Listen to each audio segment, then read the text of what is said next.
Hello everyone and welcome to this second of the four talks for Cancer Awareness Month. My name is Nupur Desai and I'm an oncologist at Animal Cancer Clinic, Mumbai. So last time we spoke about some common cancers, I would say some common clinical signs as well as easy diagnostics to rule in or rule out cancer. Today we'll talk about some common modalities for cancer treatment and of course the side effects and complications. So whenever I'm thinking of different treatment options for cancer, I like to divide them in local therapy versus systemic therapy. In local therapy, we'll have surgery and radiation, and in systemic therapy, we'll have chemotherapy. There are other things like immunotherapy, small molecule inhibitors, which I don't really talk about at this time. So, as we're talking about local therapy, it's quite self-explanatory, right? For example, if you have a mandibular tumor, which after complete staging, after imaging, you realize is a candidate for surgical removal, we go ahead and do the surgery. The effects of the surgery are going to be local. So we are going to see, if you do a mandibulectomy, it's going to be a local therapy. Similarly, if we radiate that mandible, the side effects of it are going to be local as well. We don't see systemic side effects like diarrhea or vomiting if you've radiated a oral tumor really. Similarly, with systemic therapy like chemotherapy, the effect would also be systemic. So chemotherapy acts on rapidly dividing cells all through the body really. So that's how it affects cancer cells. But it's also going to affect some other rapidly dividing cells like the white blood cells or the GI tract, the epithelium in the GI tract. Hence, you see certain side effects like vomiting and diarrhea. The other very important, I would say, therapy that we don't really give importance enough is pain management or hospice palliative care. Now, cancer pain can be very, very painful, and I can't stress enough the importance of that. As clinicians, our most important job, I would say, is to ensure the quality of life of our patients. So if a dog comes in with osteosarcoma, which can actually be quite painful, before we understand what therapy is an appropriate therapy for your patient, please start them on pain medications. Normally, if the liver and kidney function test is normal, I would start them on a non-steroidal anti-inflammatory drug. Add in either maybe gabapentin if the dog still seems painful, and maybe an opioid as well if they're still painful or still seem uncomfortable. Similarly, with cats, I would probably start them on oral buprenorphine first, maybe gabapentin, and then an NSAID if required as well. So really, please pay attention to the comfort of your patients and ensure they're on appropriate pain medication. The other, I would say, important topic is decision making based on what kind of therapy you want to choose.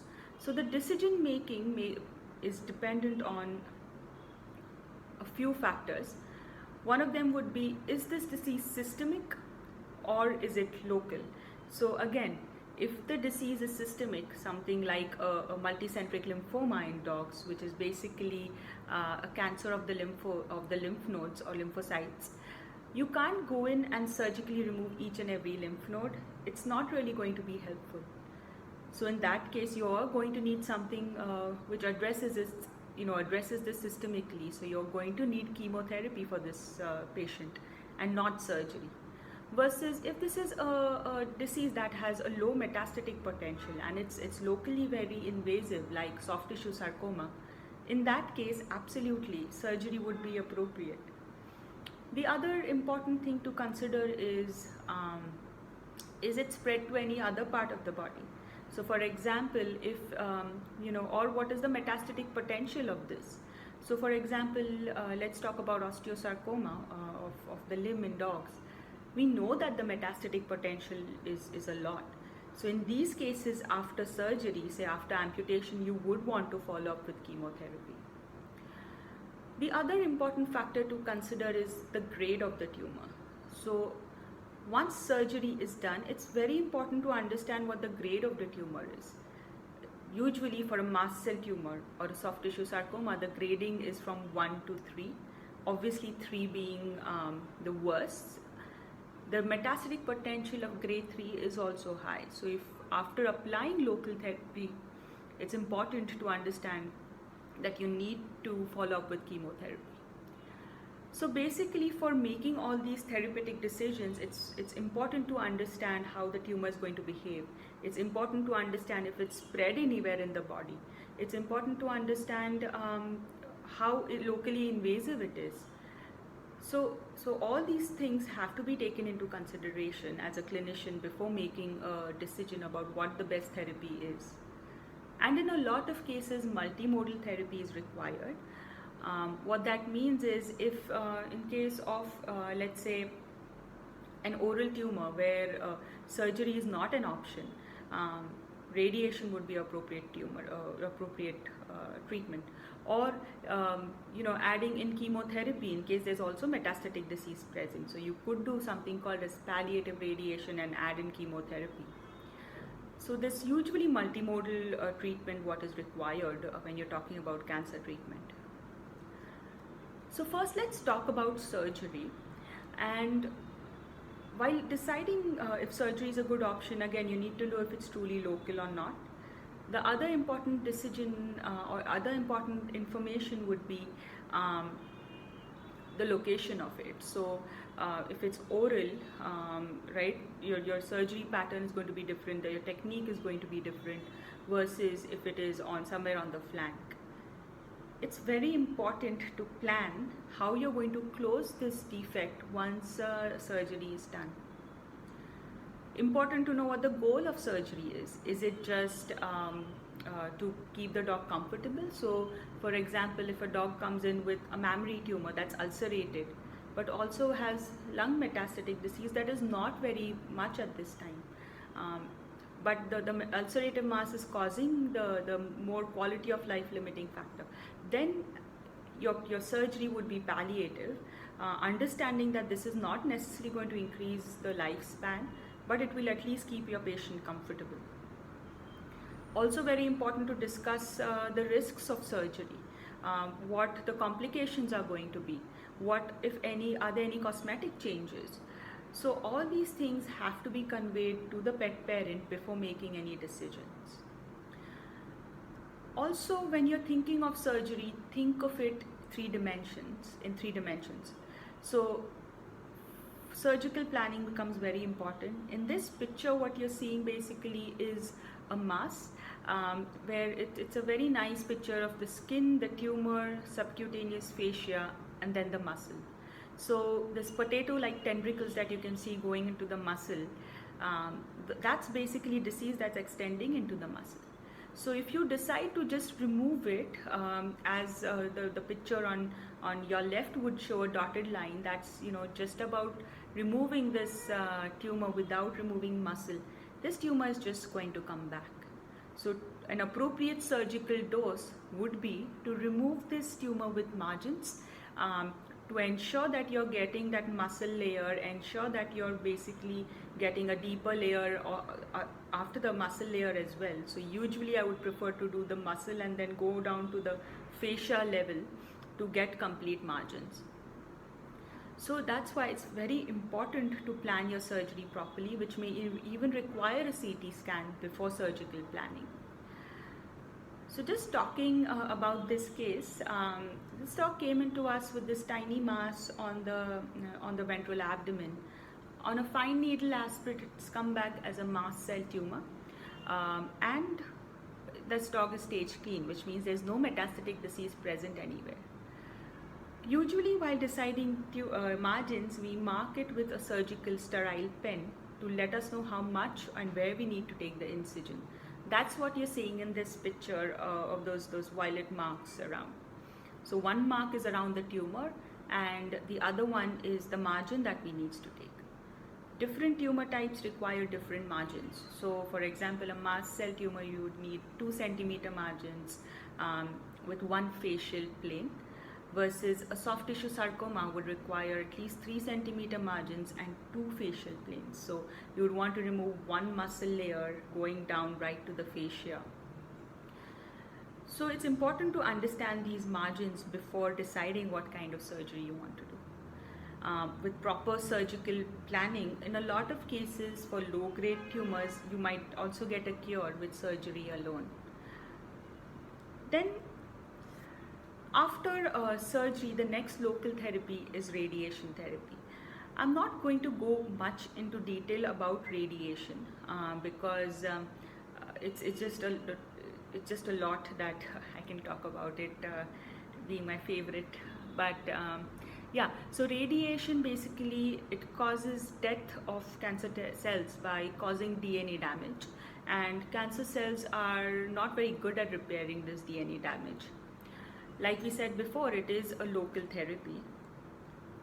In what scenarios can radiation be used is basically, we can either use it for local disease. I mean, we always use it for local disease. We can either use it for a single site.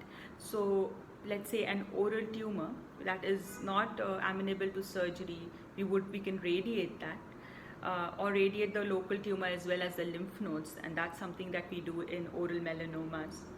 It can either be done in the pre or the post-operative setting. So sometimes we can use radiation to shrink the tumor before surgery, or in the post-operative setting. So if you remove a tumor but you have incomplete margins, what that means is if you still leave microscopic disease behind. And how you're going to know that is by always sending the tumor that's removed for histopathology and ensuring the pathologist basically reads your margins and tells you if it's clean or not. So if you leave microscopic disease behind, radiation can help to kind of clean up the margins, so there's lesser chance of reoccurrence. The other use of radiation is palliation. So it works very well for osteosarcoma pain, or basically any tumor that's compressing on anything. You can radiate the tumor to help it shrink. So in all these scenarios, radiation would be appropriate. And this quickly is a machine that we use for radiation, where the dogs sit on this couch, and this is called the gantry that goes all around the dog, and we can treat with radiation from different angles. Different tumors that we can treat with radiation, I would say the main treatment would be nasal tumors, because surgery is not a good option for these tumors. Where with radiation the average survival can be around 17 months with a pretty good quality of life. Or brain tumors where surgery is not an option. For example, meningiomas, they can live up to 2 years with radiation. Different oral tumors, mast cell tumors, so on and so forth. There are multiple tumors that can benefit with radiation. And now luckily we are able to do stereotactic radiation, which is the more aggressive, the more precise form of radiation in India. So that's I'm actually quite excited about that. What you're seeing here is just a positioning for CT scan. So with radiation we need to be very precise where we aim our beams. We have to ensure the dogs don't move under for radiation, so they have to be under general anesthesia. So what you're seeing is basically, this is a dog who presented to us for nasal tumor, and this is the immobilization device. This is called a mattress, so they stay still during radiation. We do this CT scan with this immobilization device and use the same immobilization device for each radiation, so there's less changes in the positioning. So this is basically what you're seeing is an image of a nasal tumor.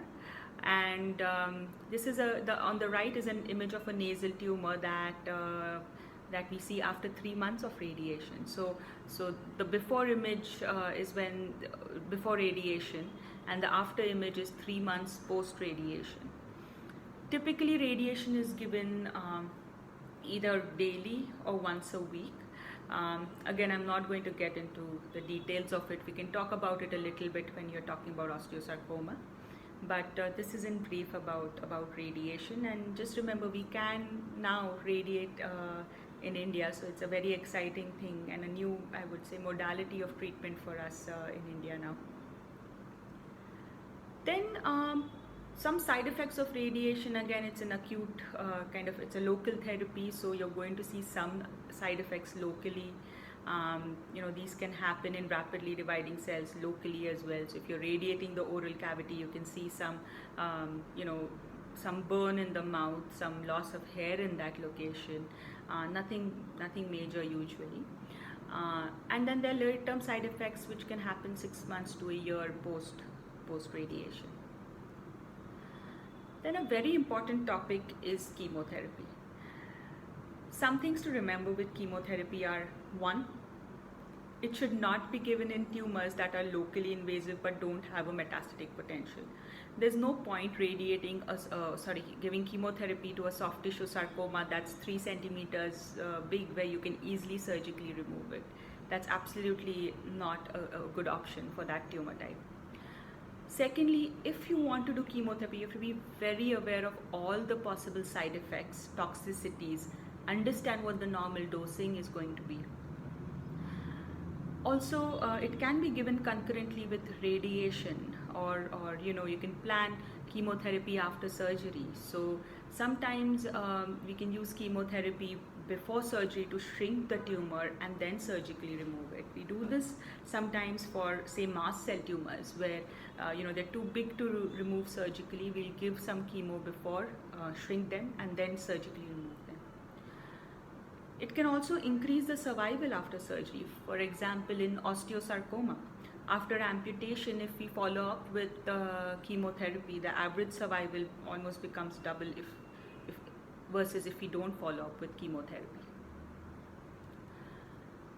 So chemotherapy can either be given orally or through the veins. It's very important to understand that just because a chemotherapy is given orally, it still has the same side effects as an IV chemotherapy. So please don't, there are clients who come in and ask, oh, is it oral chemotherapy? The side effects are not going to be that bad. That's not true at all, okay? The other very important consideration is safety.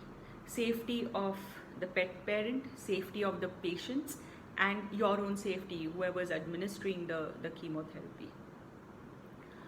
Also important to understand that specific chemotherapies work against specific tumor types. In India, we use vincristine a lot because we see a lot of transmissible venereal tumors, but it doesn't work on all tumor types. So you need to understand which chemotherapy works against which tumors before suggesting chemotherapy. Also, it's very important to understand chemotherapy has side effects, even though the side effects are nowhere as close to what we see in people, right? People, you would think of vomiting, diarrhea, super lethargy. In veterinary medicine, our main goal is a good quality of life. So the doses that we use in veterinary medicine are actually lower that we use in people. I've seen some people use dosing that they use in people, and they do have terrible side effects in dogs. So please ensure that you know what the proper dosing of a drug is for dogs and cats. Don't just use the dosing that they have in people. You're going to have quite bad side effects.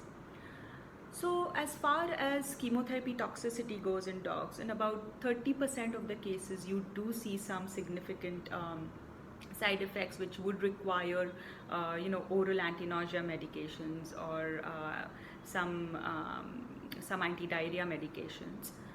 5% of them can get really bad, requiring hospitalization. So talking about chemotherapy side effects, these, like I said, affect rapidly dividing cells in the body. So which would be on your, say, your CBC, be your neutrophils and platelets. And that's just depending on the lifespan of these. So basically, after every chemotherapy, it's very important to do blood work around day 7 to day 10 post chemotherapy, because that's when these blood values, your neutrophils and platelets, can start falling.